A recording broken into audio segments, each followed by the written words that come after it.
नमस्कार दोस्तों, स्वागत है आपका आपके खुद के चैनल डिफेंस अड्डा 7 में। आज हम बात करेंगे इंडियन कोस्ट गार्ड के बारे में, जो देश की समुद्री सीमाओं की रक्षा में अहम भूमिका निभाता है। इंडियन कोस्ट गार्ड भारत की समुद्री सीमाओं की सुरक्षा और रक्षा के लिए जिम्मेदार एक प्रमुख सशस्त्र बल है।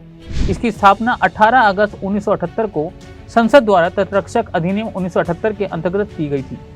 इसका आदर्श वाक्य है वयम रक्षाम, यानी हम रक्षा करते हैं।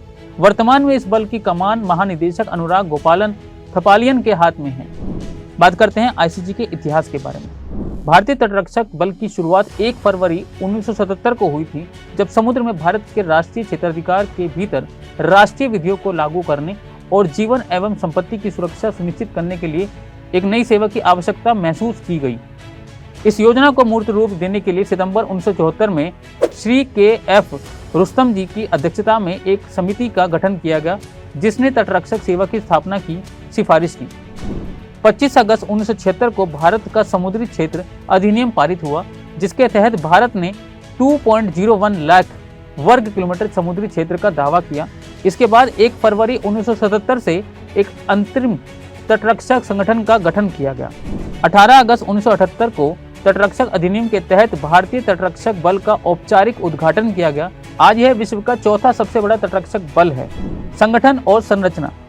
भारतीय तटरक्षक का मुख्यालय नई दिल्ली में स्थित है और इसे 5 भागों में बांटा गया है: मुंबई, चेन्नई, कोलकाता, पोर्ट ब्लेयर और गांधीनगर। कार्य और जिम्मेदारियां। भारतीय तटरक्षक बल के मुख्य कार्य हैं भारत के तटीय इलाकों और समुद्री सीमाओं की रक्षा करना, समुद्री तस्करी, अवैध मछली पकड़ने और अन्य गैर कानूनी गतिविधियों को रोकना, समुद्री आपदाओं में लोगों को बचाना और राहत कार्य करना, समुद्री प्रदूषण को रोकना और स्वच्छता बनाए रखने का प्रयास करना, भारतीय नौसेना के साथ सहयोग करके समुद्री सुरक्षा और राष्ट्रीय रक्षा में योगदान देना। अब बात करते हैं इंडियन कोस्ट गार्ड के सिलेक्शन प्रोसेस के बारे में। इंडियन कोस्ट गार्ड में सिलेक्ट होने के लिए आपको 5 स्टेजेस से होकर गुजरना पड़ता है, जिसमें है रिटन एग्जाम, जिसके अंदर आप English, math, reasoning and GK के 25-25 सवाल पूछे जाते हैं और ये एग्जाम 2 आवर्स का होता है। सेकंड स्टेज है प्रिलिमिनरी सिलेक्शन बोर्ड, जिसमें आपको नोएडा, मुंबई, गोवा, चेन्नई और कोलकाता सेंटर्स पर बुलाया जाता है और वहां पर आपका सीसीबीटी यानी कि कंप्यूटराइज्ड कॉग्निटिव बैटरी टेस्ट और पीपी एंड डीटी यानी कि picture perception and discussion test होता है। थर्ड स्टेज है फाइनल सिलेक्शन बोर्ड यानी कि एफएसबी, जिसके अंदर psychological test, group test and interview यानी कि पर्सनालिटी टेस्ट आपका होता है। चौथी स्टेज है आपकी medical examination and the last stage है आपकी इंडक्शन ट्रेनिंग।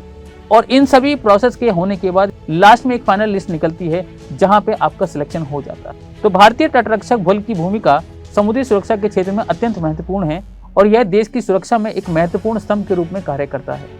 इसके कार्यों की सराहना करनी चाहिए और इसे समझना चाहिए, क्योंकि ये हमारे समुद्री संसाधनों और सुरक्षा का प्रहरी है। आशा करता हूं कि आप इस जानकारी से आगे बढ़ेंगे और जो आपके लिए बेस्ट होगा आप उसे चूज करेंगे। बाकी आपको कैसी लगी जानकारी आप कमेंट बॉक्स में बता सकते हैं। बाकी ऐसे ही कुछ और वीडियो के साथ जुड़ेंगे। फिलहाल के लिए जय हिंद दोस्तों।